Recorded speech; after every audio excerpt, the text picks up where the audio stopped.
Kannappa box office war 7 ఇంతవరకు Indian box office రికార్డులో Rajamouli direct చేసిన సినిమాలే 1000 కోట్ల పైన వసూలు చేశాయి. బాహుబలి 2 కావచ్చు, ఆర్ఆర్ఆర్ కావచ్చు. మిగిలిన 1000 కోట్ల రికార్డ్ దంగల్, కేజీఎఫ్, పుష్ప 2లో డైరెక్టర్ పాత్ర ఉంది. పైగా అన్ని మాస్ మసాలా సినిమాలే. విష్ణు మంచు ఈ రికార్డ్ని బ్రేక్ చేయబోతున్నారు. కన్నప్పలో యాక్షన్ ఉన్న భక్తి రస చిత్రం. ఇది మొదటి పాయింట్.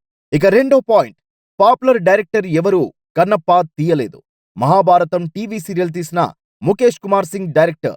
ఓ టీవీ సీరియల్ డైరెక్టర్ తో బాక్సాఫీస్ పోటీకి రెడీ అయ్యారు విష్ణు అని కొందరు కామెంట్ చేస్తున్నారు. వాస్తవానికి రాజమౌళి కూడా ఈ టీవీ సీరియల్స్ తోనే తన కెరీర్ ప్రారంభించారు. అందువల్ల ముఖేష్ కుమార్ ని ఏమాత్రం తక్కువ అంచనా వేయడానికి లేదు.